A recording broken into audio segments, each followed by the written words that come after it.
Pernah dengar nggak istilah PHK? Yups, pemutusan hubungan kerja. Kenapa ya orang-orang selalu memandang PHK sebagai suatu hal yang buruk? Sebenarnya PHK itu apa sih? Oke, yuk kita bahas bareng di sini. Jadi, PHK atau pemutusan hubungan kerja merupakan pengakhiran hubungan kerja karena suatu hal tertentu.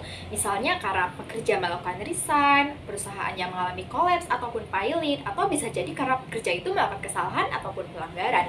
Jadi, alasan PHK itu tidak selalu pemutusan sepihak oleh perusahaan loh.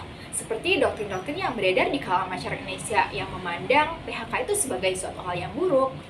Tahu nggak jenis PHK itu ada 4 loh. Yang pertama ada PHK demi hukum, yang kedua ada PHK oleh pengadilan, yang ketiga ada PHK oleh pekerja, dan yang keempat ada PHK oleh pengusaha. Yuk kita bahas satu-satu. Yang pertama ada PHK demi hukum. Apa sih PHK demi hukum itu? Jadi, PHK demi hukum merupakan pemutusan hubungan kerja yang terjadi secara otomatis karena sudah tertuang dalam perjanjian kerja ataupun undang-undang. Biasanya, PHK demi hukum itu terjadi pada pekerja yang memuat PKWT atau perjanjian kerja waktu tertentu ataupun pekerja yang sudah memasuki masa pensiun.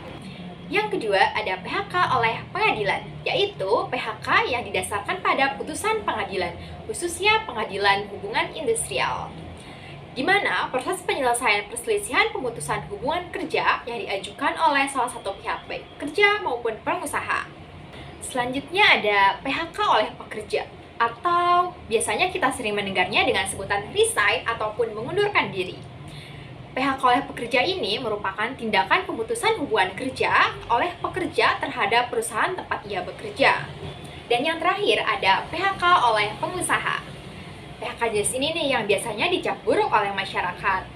PHK oleh pengusaha sebenarnya merupakan tindakan resmi yang dilakukan oleh perusahaan untuk mengakhiri hubungan kerja dengan pekerjanya berdasarkan alasan dan prosedur yang telah diatur dalam Undang-Undang Ketenagakerjaan ataupun peraturan pelaksananya. Biasanya, PHK jenis ini dilakukan oleh perusahaan karena adanya pelanggaran berat yang dilakukan oleh pekerja, penutupan usaha atau restrukturisasi, berakhirnya masa kontrak kerja, ataupun keadaan lain yang telah diatur dalam perjanjian kerja ataupun peraturan perusahaan. Atau karena perusahaan mengalami pilot, sehingga mengharuskan perusahaan untuk melakukan PHK terhadap para pekerjanya. Seperti contoh kasus ini nih.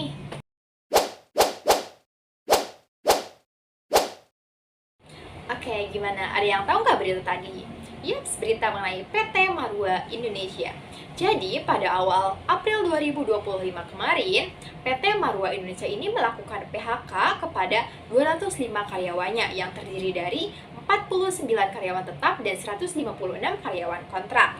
Oke, sebelumnya mari kita bahas dulu mengenai PT Marua Indonesia. Jadi, PT Marua Indonesia merupakan perusahaan manufaktur asal Jepang yang bergerak di bidang Flexible Printed Circuit atau FPC dan telah beroperasi sejak 1999, yang secara tiba-tiba menghentikan proses produksinya pada April 2025 kemarin dikarenakan adanya gangguan pasokan bahan baku yang berasal dari perusahaan mitra yang terletak di Malaysia, sehingga proses produksinya berhenti secara total.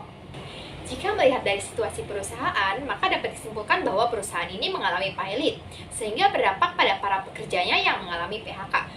Namun, PHK yang dilakukan oleh perusahaan ini tanpa adanya pemberitahuan yang resmi dari perusahaan.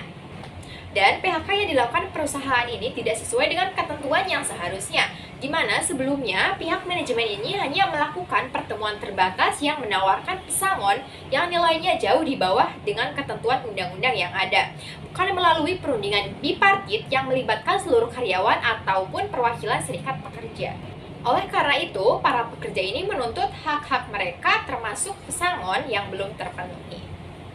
Oke, jika melihat dari kasus PHK yang dilakukan oleh PT Marua Indonesia tadi, terdapat beberapa hal yang seharusnya dilakukan, seperti melakukan PHK dengan prosedur dan ketentuan yang tepat, seperti dilakukan perundingan yang melibatkan seluruh karyawan hingga penanganan pra-PHK.